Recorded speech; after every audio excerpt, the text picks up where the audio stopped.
Part 1. You will hear a telephone conversation between a hotel receptionist and a caller making a reservation. Seconds to look at questions 1 to 7.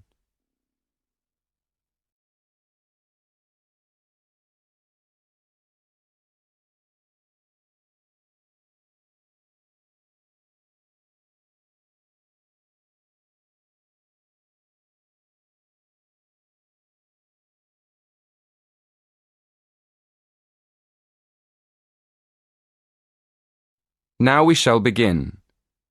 You should answer the questions as you listen, because you will not hear the recording a second time. Listen carefully and answer questions 1 to 7.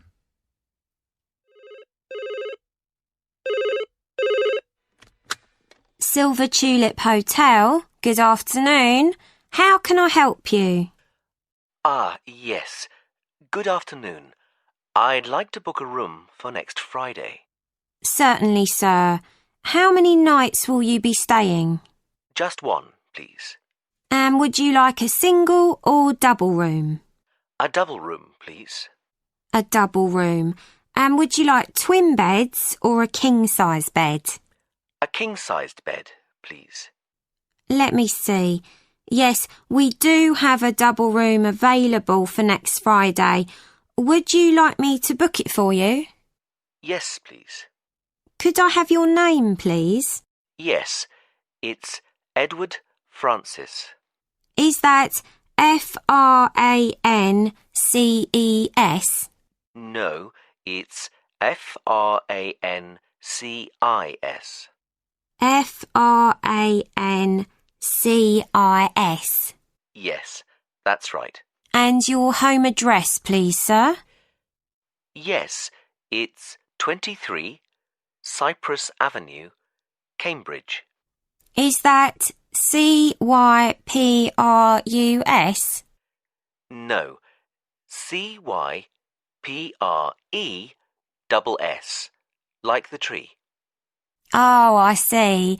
And your postcode is? CB3 9NF. And it's just for one night? Yes, that's right. We can reserve a parking space for you. Are you coming by car? Actually, I'll be taking a taxi from the station. That's fine. And one last question. Would you like dinner and breakfast? No dinner, thank you. But I'd like breakfast. Just breakfast. So, to confirm, you're arriving on Friday the 16th of April and leaving on Saturday the 17th. That's one night in a double room with a king-size bed with breakfast. That's right. Thank you very much. Before you hear the rest of the conversation, in the exam you will have 20 seconds to look at questions 8 to 10.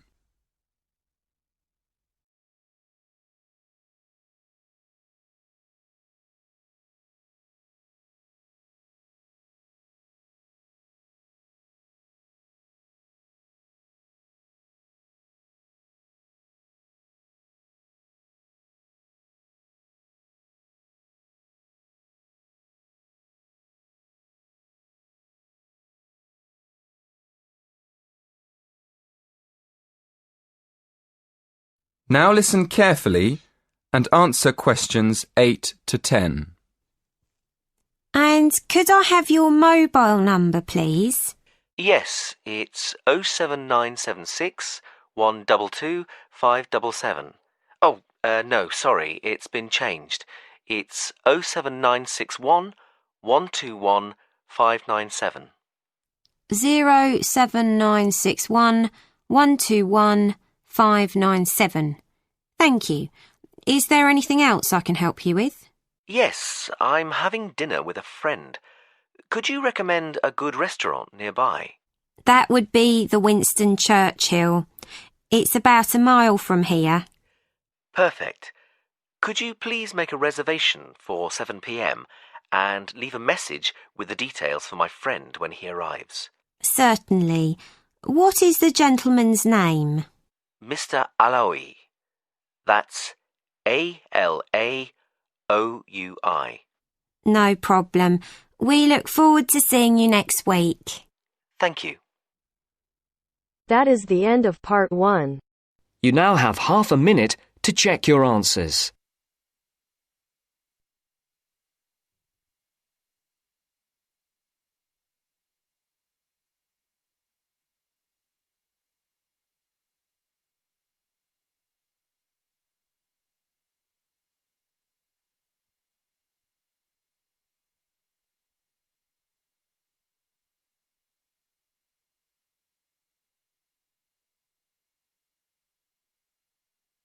Now turns to part 2. Part 2. You will hear the head teacher of an English primary school talking about the school to a group of parents and visitors. First, you have some time to look at questions 11 to 15.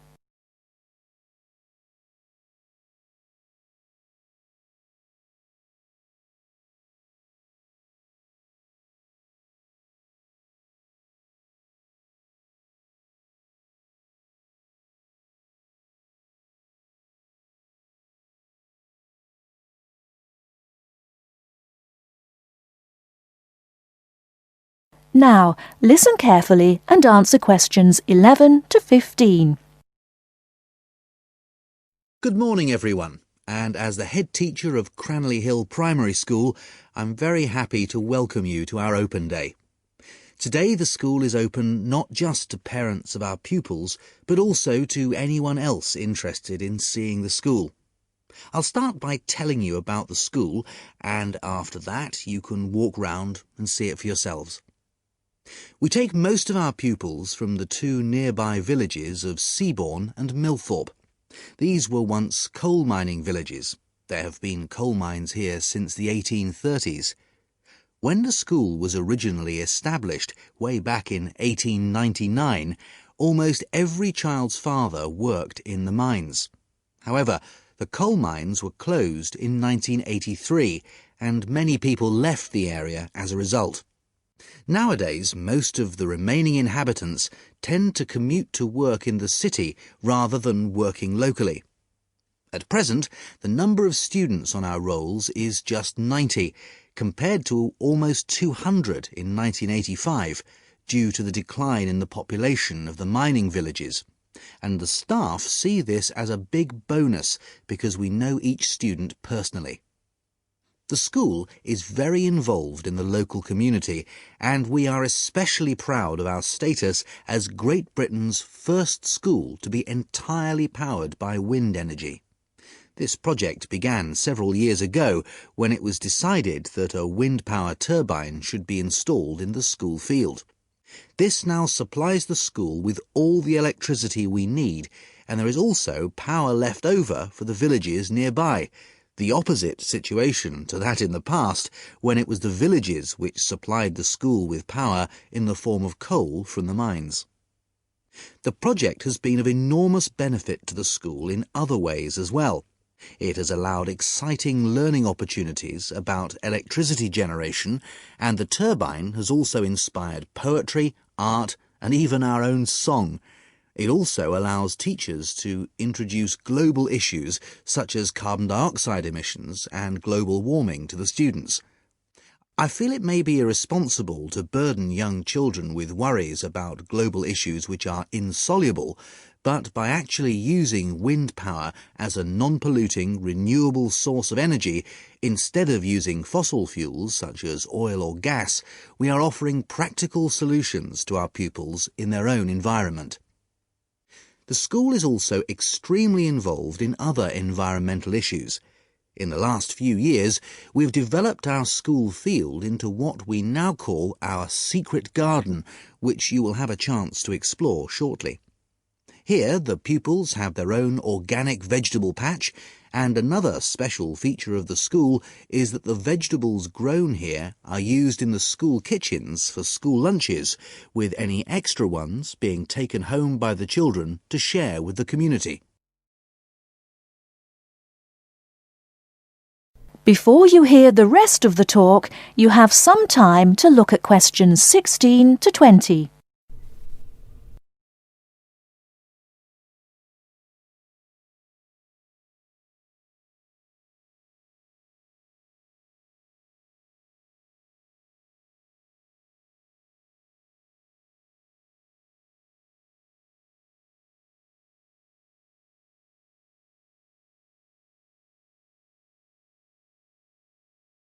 Now listen and answer questions 16 to 20. Now, I'd just like to tell you some of the things to look out for as you go round the school site. At present, we're standing just at the front entrance to the school facing north, and as you can see, the ground slopes up quite steeply behind the school. To our right, we have the car park, OK? And to our left, we have our sports field. This is just for training and informal games. We use the village football field for our under-11 matches. At the far end of the car park is our recycling centre. This is for things like paper, glass and so on, and everyone is very welcome to make use of it. Immediately behind the school to the north, we have the play area. Unfortunately, we had to remove the play equipment, the climbing frame and so on, because it didn't conform to safety regulations. But we do have the treehouse in the middle of that area. That's very popular. Then, at the top end of the play area, you'll find the entrance to the secret garden. The vegetable patch is in the bottom corner, and beyond it, hidden in the trees, we have a pond. The children love this because it attracts all sorts of wildlife, frogs, fish, and lots of birds. I should just mention the trees. There are over 30 different species, all planted by the children. In the middle of the garden, we have what we call the storyteller's chair, and this is where the children come with their teachers and sit on the grass to listen to stories. And finally, at the top end of the secret garden, to the left, is our wind turbine. And as you go round the classrooms, you'll find lots of work done by the children explaining all about how it works and how proud they are of it. Right, now, before we go... That is the end of part 2. You now have half a minute to check your answers.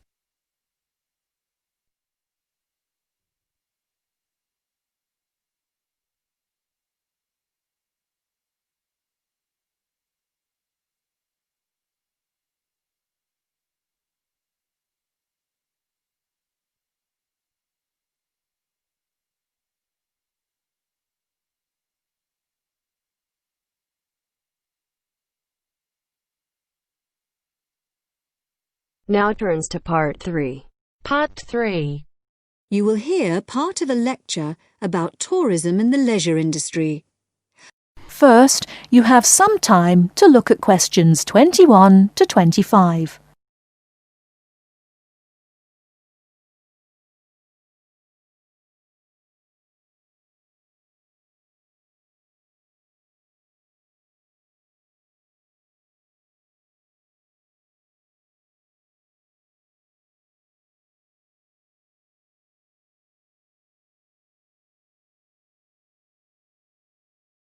Now listen carefully and answer questions 21 to 25. In today's lecture, we'll begin with an overview of the impact of tourism on the societies and cultures of the host area. Then we'll look at some case studies. One model for the socio-cultural impact of tourism has been provided by Doxy. You'll find a reference in your reading list. He called his model the Iridex. That's a contraction of Irritation Index, and it attempts to show how the attitudes of local people to tourists and tourism change over the years. Doxy identifies 4 stages. He calls the first stage euphoria, happiness, because initially the tourists are regarded as a novelty. And because of this, they're welcomed by everyone in the host area. But as well as that, there's another reason for the people in the host community to welcome tourists.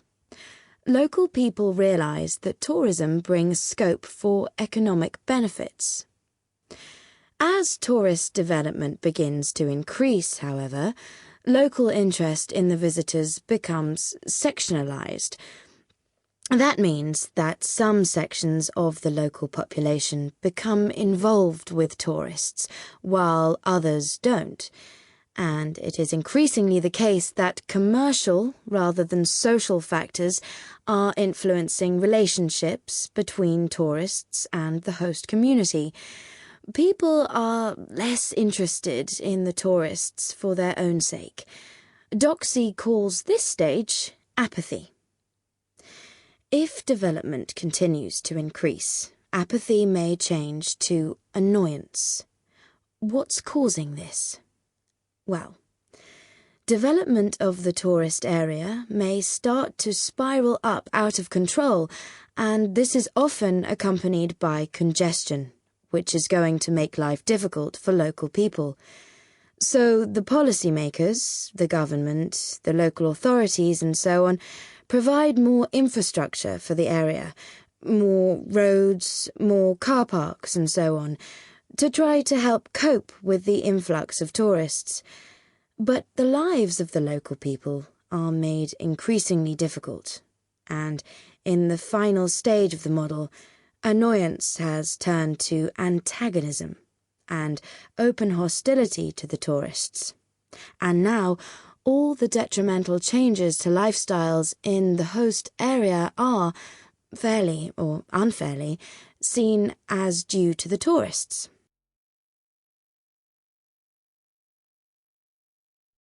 Before you hear the rest of the talk, you have some time to look at questions 26 to 30.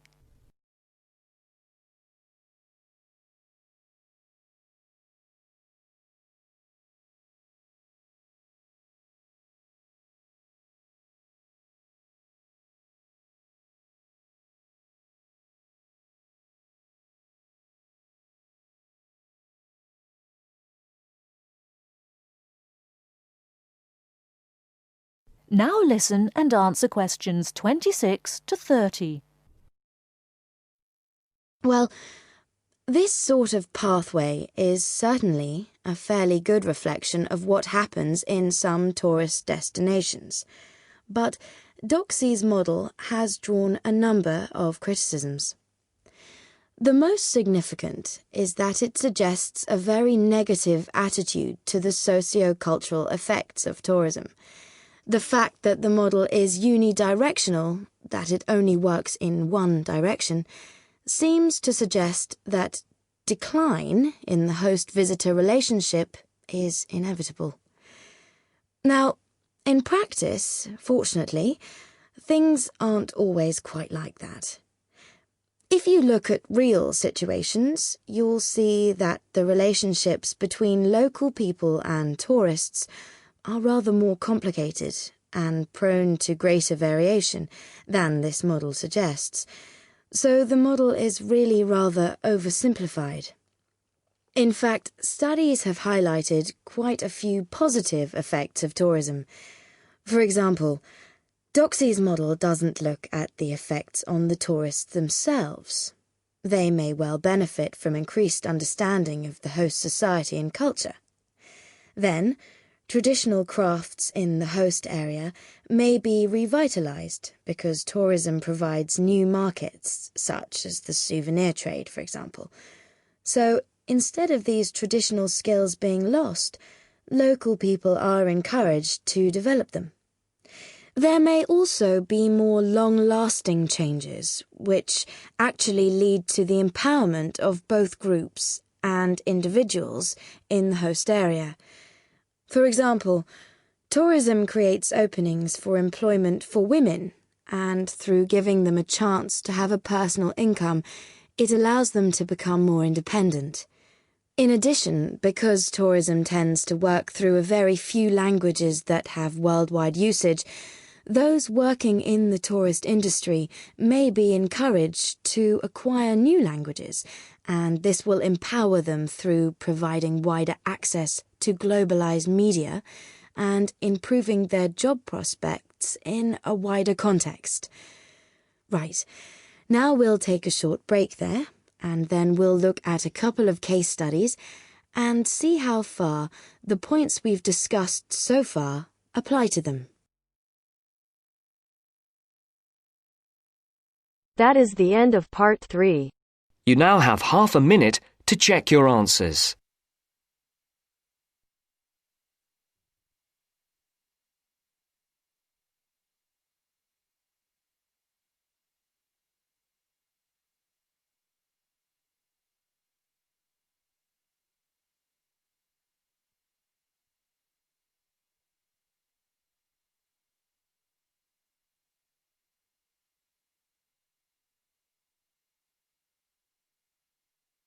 Now turns to Part 4. Part 4. Listen to part of a lecture that an architect is giving about the Millennium Dome. Read the summary below before you listen. First, you have some time to look at questions 31 to 40.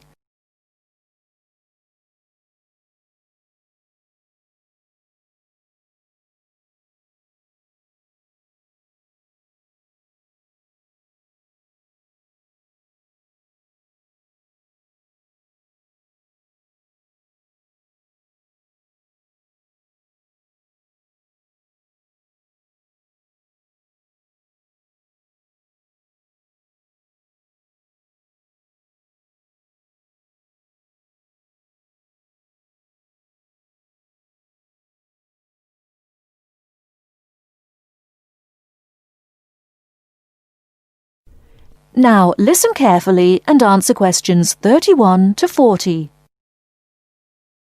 Ask why the Millennium Dome is so unpopular, why people are so upset by it. After all, there are ugly buildings all over the world. Blocks of flats and office blocks in every city in the world are truly unpleasant to look at. I'm sure you have plenty of ugly buildings in your city. However, the important difference is that the Millennium Dome was not constructed quickly and cheaply like some 1950s block of flats. It was built to celebrate a special occasion. It took years of planning and years of construction. And it cost an enormous amount of money, not far off £1 billion. The Millennium Dome is supposed to be beautiful.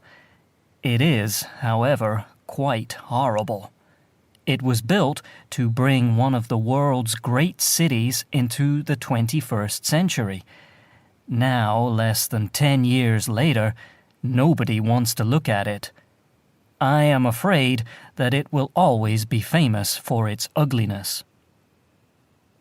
In the United States, we have our ugly buildings too. The Chicago Public Library is a good example, and the Experience Project Museum in Seattle is awful. But there is something about the Millennium Dome that makes it worse, in my opinion at least.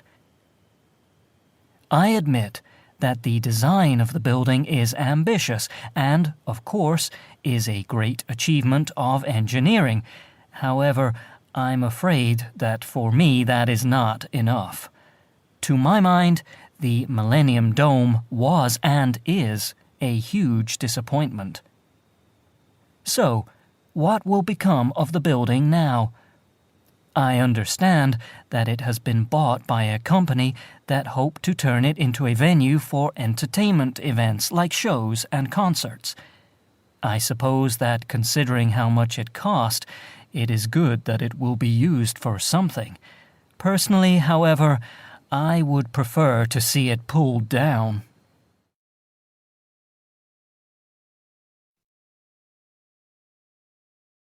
That is the end of Part 4. You now have half a minute to check your answers.